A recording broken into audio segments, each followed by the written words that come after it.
Hey, what's up everybody?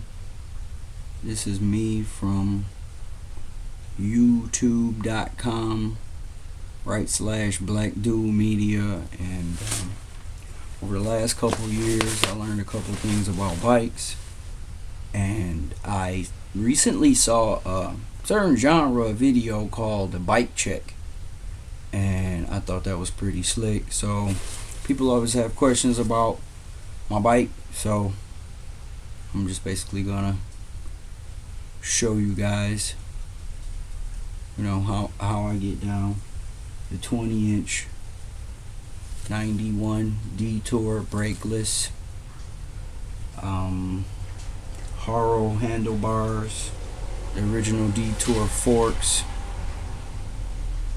The front here we got ACS 4-point mag with a Kenda run flat tire, very knobby, like I like it, very knobby tires always. But moving on to the crank is the original crank and the original cup. It's a dyno crank, and I think we all know, or if you don't know, you should know, dyno was started by a very great BMXer by the name of Bob Morales, or Robert L. Morales. He designed this bike and he owns a patent to this bike. It's just a sturdy frame, a really classic job, and it's not made anymore. But moving on to the back, this back peg is just a whatever type of peg. I think I may have got it off of a 20-inch Huffy. The back wheel is Kenda as well. I decided to put a little style in it, and got red stripes to kind of accentuate the entire symmetry of the back end. I really like it. The neck here, I don't know if you can see, maybe it's gooseneck. It's a gooseneck, and which I really like because it more suits the bike for an adult.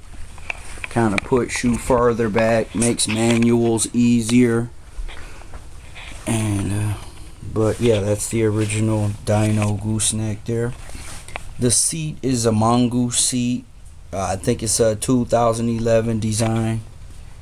Really nice, comfortable. I'm accustomed to riding on just the old school plastic waffle seat, so that was a nice upgrade that I decided to do.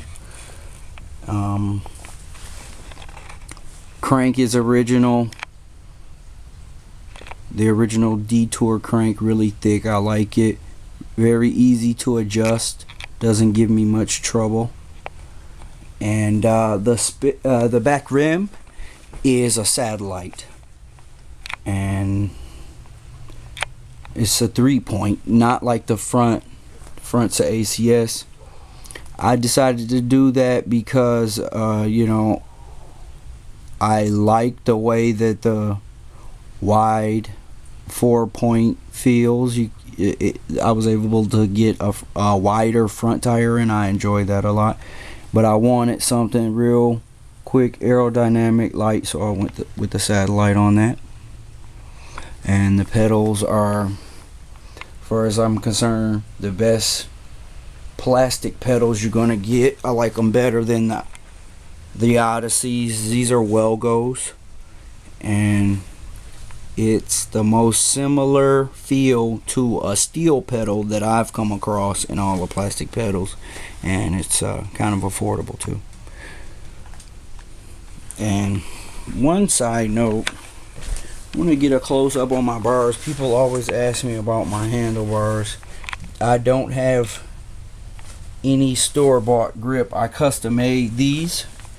I just used grout, like tiling grout, and sculpted it and shaped it, and then as time went on, I used a sander to give it the exact curvature that was most comfortable to me. And it's the one thing about this bike that makes it one of a kind. So I'm trying to get kind of close up on it, and it's like this. It looks like that, but it's really thick. And I finished it with a bunch of electrical tape and then some 10-speed grip tape. And I guess also I put these tiger stripes here, which I really enjoy that. And people seem to react to it nicely when they see it. So that's a part of the joy that I feel when I'm riding my bike and stuff.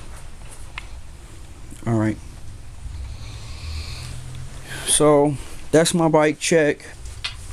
I would also like to say that if you are planning on being serious about biking and learning how to maintain your bike, you should keep a few simple tools along with you to keep everything running smooth. And I've learned quite a bit about bikes in a short amount of time, and I would definitely recommend an adjustable wrench.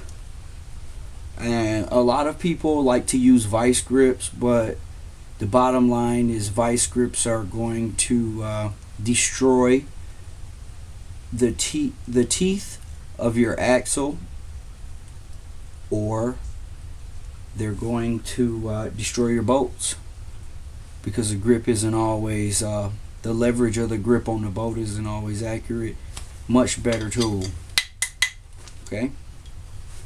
And then secondly, I would also recommend what they call pliers or channel locks as a safer option to grip your whatever it is that you're trying to do and get leverage while you use something like this, or maybe even a ratchet.